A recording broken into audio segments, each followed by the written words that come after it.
What's up, friends? It's Tucker here with a special treat for you today. I just got back from a few days away in Maine visiting one of the absolute best kept secrets in all of New England, a remote tiny island called Monhegan. I first visited this place 10 years ago, actually 10 years ago this month, and it keeps drawing me back year after year. Located in the waters off of the rocky Maine coast, this tiny little island is home to artists and lobstermen, a few B&Bs, some galleries, a small batch brewery, a couple miles of hiking trails, and the place where I choose to spend my time every single visit, the historic Island Inn. And that is about it. This was my 10th anniversary to the island, but my 7th visit to the Island Inn. Kind of wish I was still there, not gonna lie. It's where every single time I go, I see some familiar faces, I have a great dinner, and I just settle in for a world-class sunset from the porch. And this time I brought my camera, so I thought I'd give you a tour of the town and the trails. Please do stick around at the end, and I'll share why I go out of my way to return to a place like this over and over again. Until then, enjoy.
pretty great, right?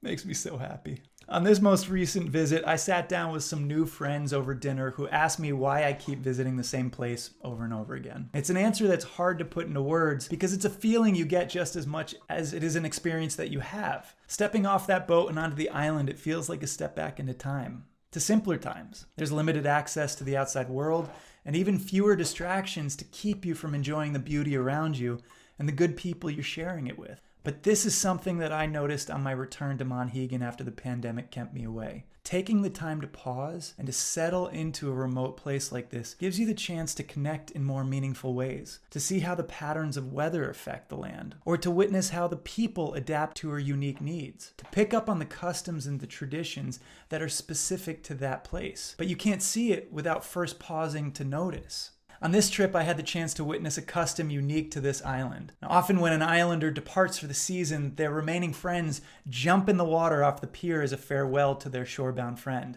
It's also not uncommon to see people at the end of the season gathering flowers and casting them in the water on their boat ride home.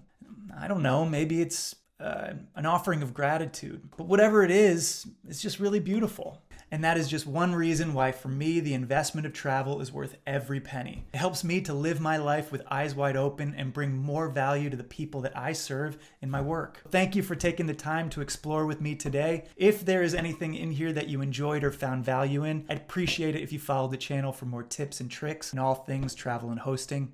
Until next time, happy hosting, safe travels, God bless.